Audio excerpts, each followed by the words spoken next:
Before we start the Siyum, I just wanted to share a letter that the Rebbe addressed to every Jew. Letter is like this. This is a letter the Rebbe wrote on Rosh Chodesh Menachem Av, the day of the passing of Aaron the Kohen Gadol. It's a letter from 1983, Brooklyn, New York. To the sons and daughters of Israel, wherever you are, God bless you all. Greetings and blessings.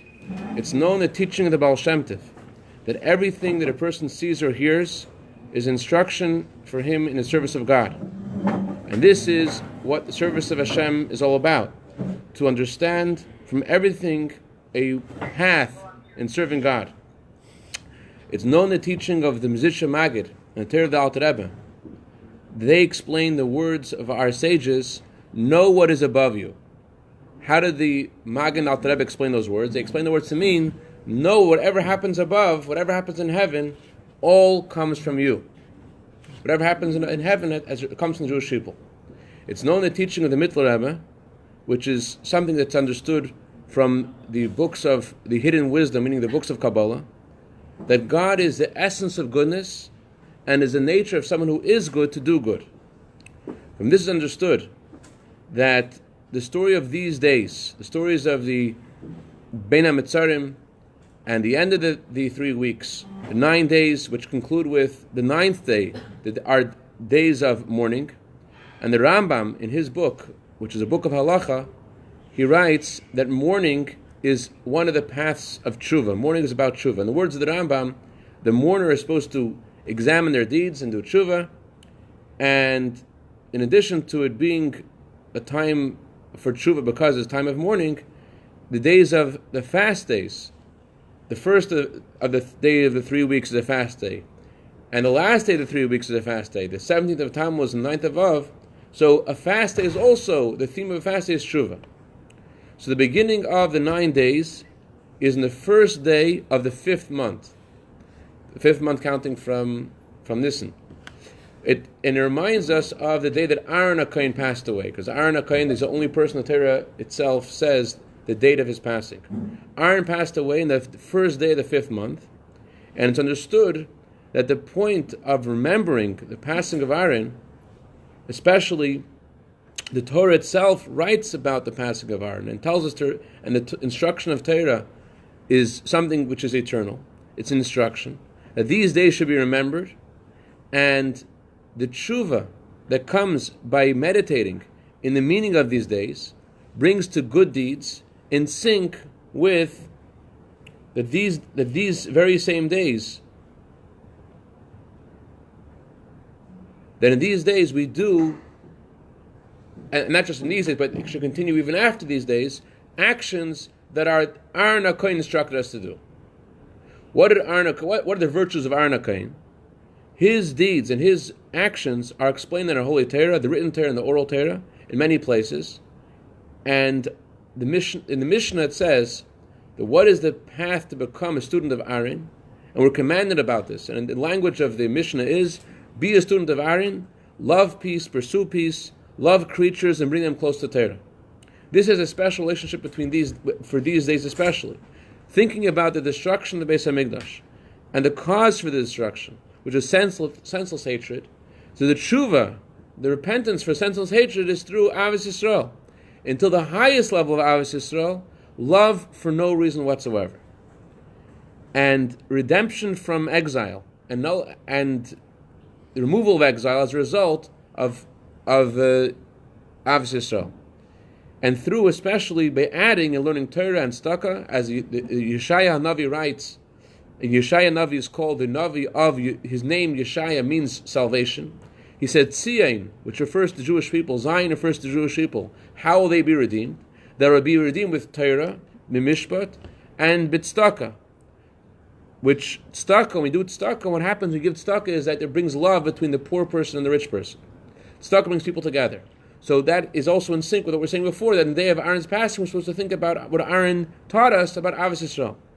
So it's understood also, an additional reason to my request, the Rebbe's request, and his inspiring us to make these days days of making a siyumim throughout the 9 days, and even to do so, especially, it would be even good to do on every day, especially on Tisha B'Av too, and those matters which you're allowed to study on Tisha B'Av. And there should be a lot of people joining. And every time we make a siyum, we should always mention about Aves Yisrael and Staka, and the death of the passing of Aaron Kohen Gadol, who was a lover of all the Jewish people, every single one of the Jewish people in every generation, and he and his children blessed the Jewish people. May God bless you. May God shine His countenance upon you. May God show favor to you and give you peace. This brings the passing of Aaron, who was loved the Jewish people and blessed the Jewish people, causes salvation b'kerev haaretz, in the earth. In b'kerev haaretz means in the lowest places, in a very tangible, physical way. Until this brings the ultimate, the general salvation, the true salvation, the true complete geula from Mashiach Tzidkenu, and the prophecy will be fulfilled. Ata simcha lagoyim, and staka is great that brings the geula, and it brings it faster and faster until we will go with the clouds of heaven, with honor and with blessings for success in all the above. That speedily in our days, literally, these days should be transformed to days of Yontiv and days of joy and gladness. So that's why we're here. And if with your permission, Boaz, a lot of people want to watch you to see him online. I know that. Here we go. Machavod.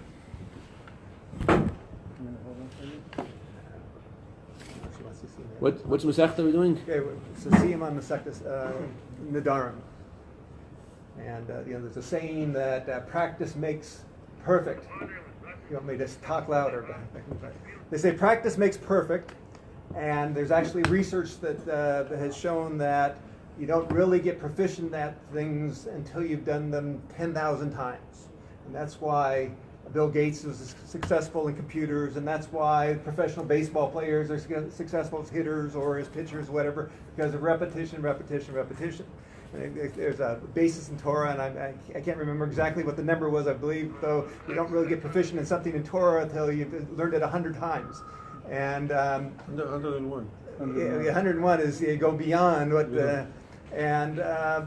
so I'm apologizing now because I haven't practiced this. And so it's not nearly close to the perfect, especially when you get down to reading the foreign language part of it. But anyway, so we have Masechta Nadarim, and it's followed by a Nazir, and then it's followed by Sota.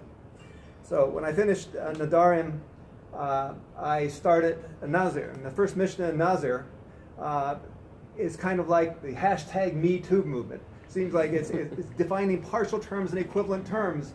And it seems like everybody gets in the action. They see a Nazir and they say, "Me too, I want to," and in various ways of saying it. And so the Mishnah goes off and says, if you say it this way, you're a Nazir. If you say it this way, you're a Nazir. If you say it only part way, you're a Nazir.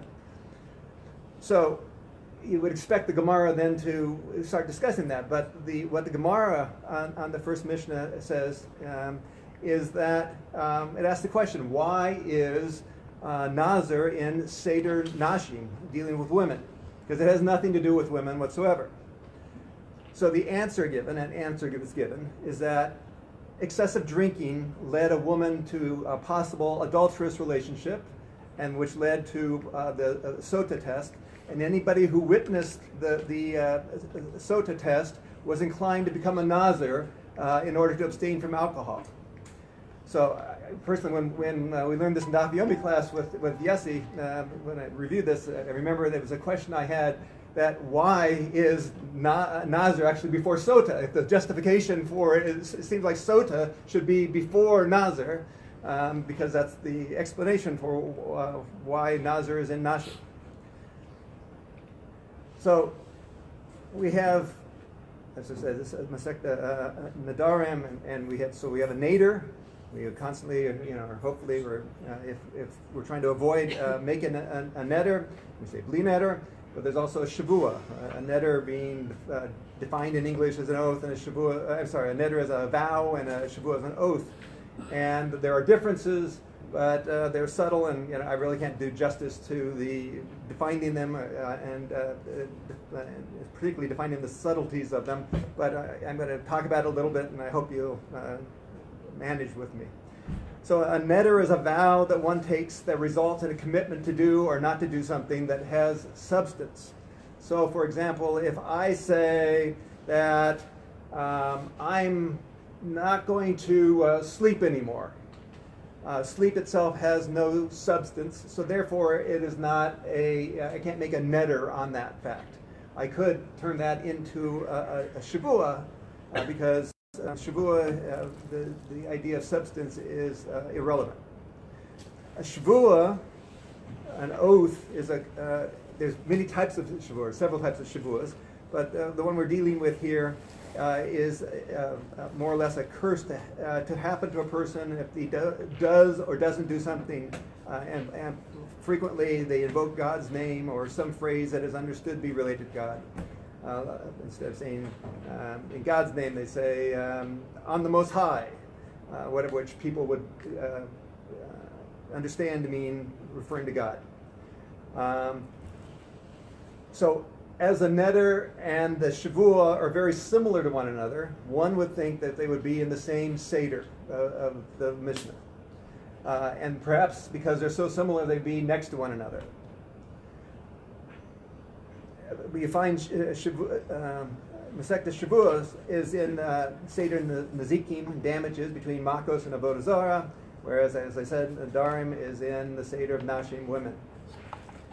Now, Nadarim has 11 parakim.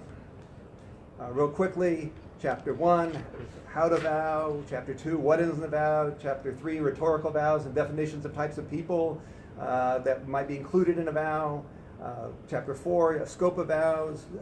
5, vows in business. 6, 7, and 8, defining terms that might be used in vows. For example, defining what a day means, what a month means, what boiled food means, what food in a pot means.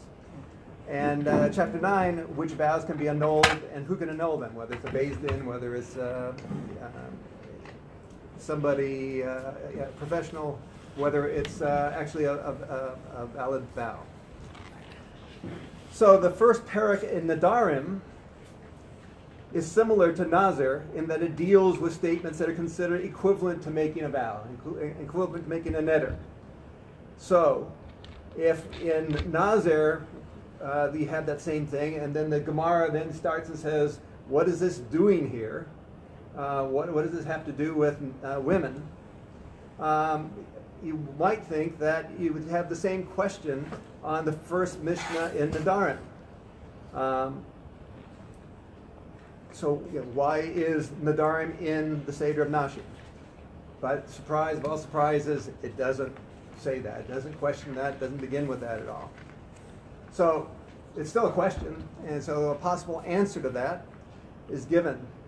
And we start, the basis for that answer is actually in this week's Aliyah, and so for this week's Parsha, the first Aliyah, where it says that whoever makes a neder or a shavua shall not violate his or her word.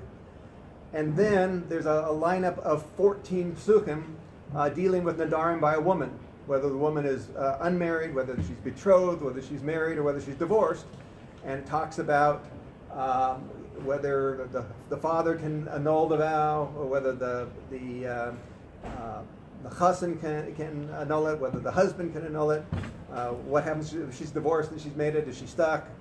And so the fact that we're dealing in this parsha with these psuchim, that's what forces, or what prompted the sages to include Masechta Nadarim in Nashim. The last Mishnah in Nadarim starts with 3 reasons that a woman can ask to be divorced and still receive her ksuba: rape, a husband's impotence, and a vow not to have conjugal benefit from any Jewish man. Ultimately, the sages got to thinking about this, and they modified the position, because they realized that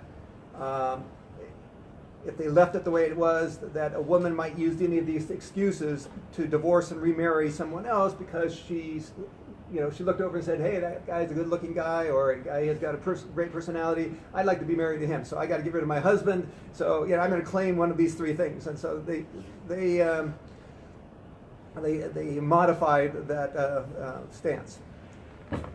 So the last few psuchim in Nadarim describes what I feel is kind of humorous situations regarding purposeful or accidental conjugal relations.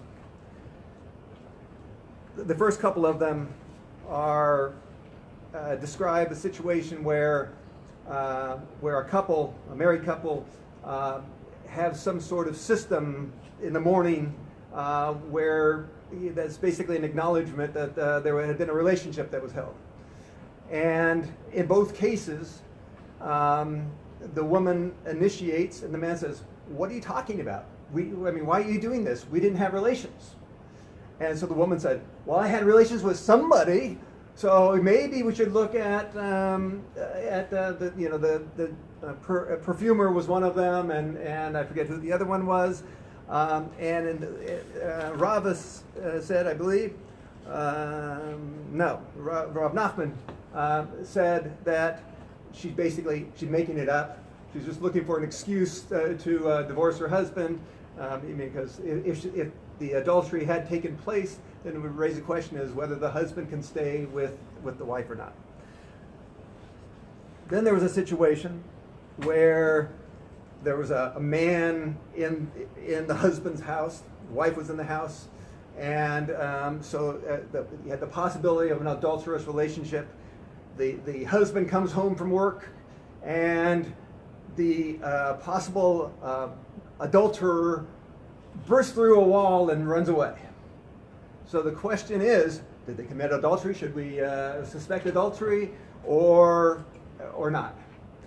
And so the conclusion of that is the wife is allowed to the husband because obviously if adultery had taken place, the guy would have hidden until the husband went to the bathroom or something or other and snuck out of the house. The fact that he did it so obviously, they're just trying to fabricate a situation where the woman can divorce her husband and marry this other guy. The last situation is that's the same setting. We have a strange man in the house, the wife in the house, the husband comes home. And it just so happened that the strange man in the house was hiding and saw a snake squirt poison onto some greens, edible greens in the house. So the husband comes home, sees the greens, and says, I'm hungry. And so he is about to eat this poisoned greens, and the possible adulterer says, "Wait, don't eat those." So the question is, did adultery take place or not? And is the woman allowed to the husband, or husband allowed to his wife? And so we have Amar Rabba. Rabba said, "In taseh sharia, his wife is permitted to him. Im isei da'avad isura, for if it had been that the apparent adulterer actually committed the act, nicha le kul lemus, he would have preferred that the husband should eat he wouldn't have told him about the poison, he would have let him eat it and die, and then he could have the wife." And then it quotes a pasuk from Yeheskel, "Diksiv ki ne'efu v'dam bidehem." They have committed adultery and there's blood on their hands. It was a case where during the first Beis HaMikdash, adulterous relations have happened, and then the male adulterer killed the husband.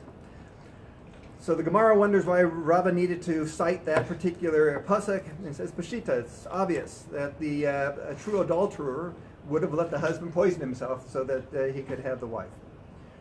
Mahu dasema isura avad, you might have said that the apparent adulterer did actually commit adultery with the wife.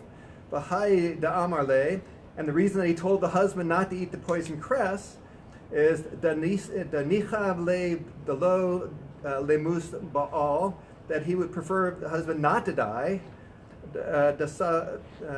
Dasave ilave mayim ganuva yimtalchuku lachem, sarim yinam, so that his wife would be to himself stolen waters. In other words, it's a lot more fun to mess around when it's an illicit thing to do.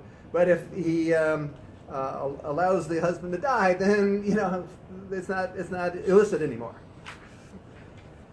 So the reason why Rava therefore informed us that she was allowed is that Rava cited that true adulterer would not have saved the husband's life, for he would have preferred the wife to be widowed than he could then marry her.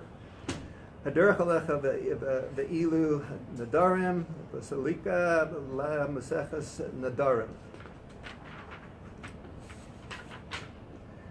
Hadran alach maseches nadarim v'hadrach alan datach alach maseches nadarim datach alan la nis naseh minach maseches nadarim v'la sis naseh minab la ba'alma dahem v'la ba'alma da'aseh yehi ratzon lefanach Adonai Eloheinu v'seinu shet hey torasacha emunasenu ba'olam hazeh ba'ushei imanu ba'olam haba Hanina bar Papa, Rama bar Papa, Nachman bar Papa, Achia bar Papa, Abba Mari bar Papa, Rafam bar Papa, Rachish bar Papa, Surcha bar Papa, Ada bar Papa, Deru bar Papa.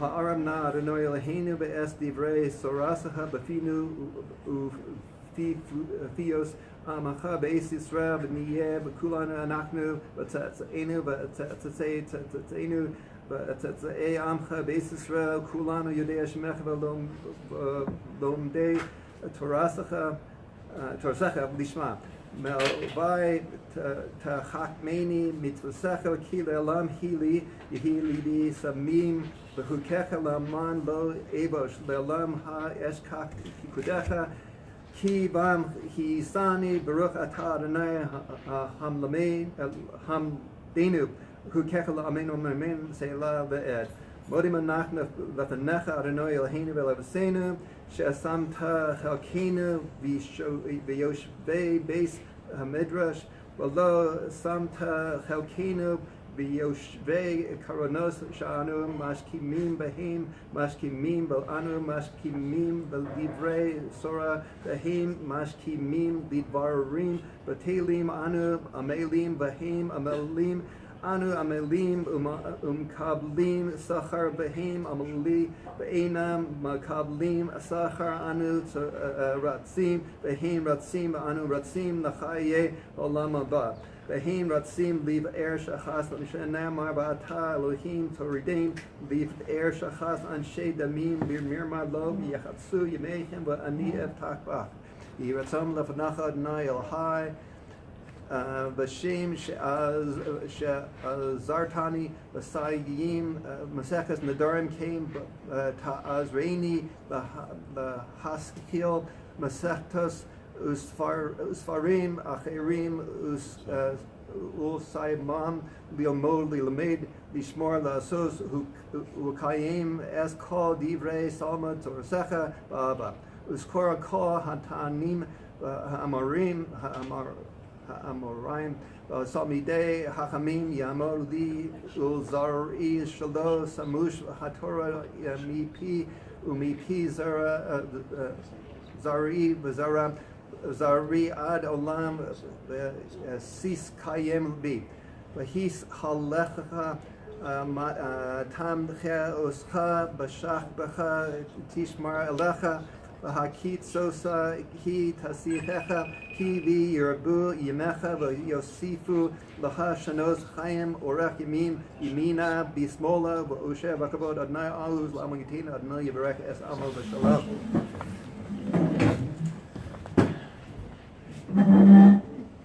Yisgad Yisgad Shmei Rabbi Yamadi B'hu Asili Yis Hadasa Uchayam Asayel Asaka Yashom L'Chayel Oma Mivnei Karta Yerushalayim L'Shachlala Hek Lei B'Gava L'Mekar Hachana Nukra Min Arava Sahaba Malchana B Shemaya Lasrei Yamlik Kuchabriku Mopuse Bikarein Vayatmak Perkane Bekare Bishikhe Amen. Bakhaida Kobisu Abaga Alu Bisman Kari Bimro Amen.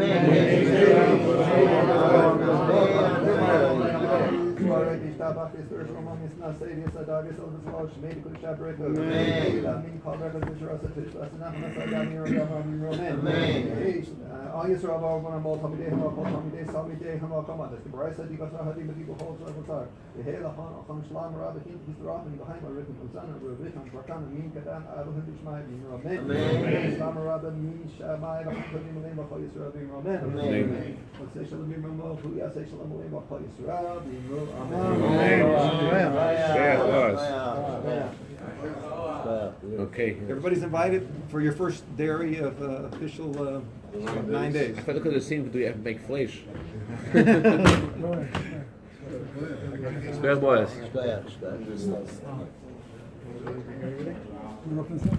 We have salad and pizza.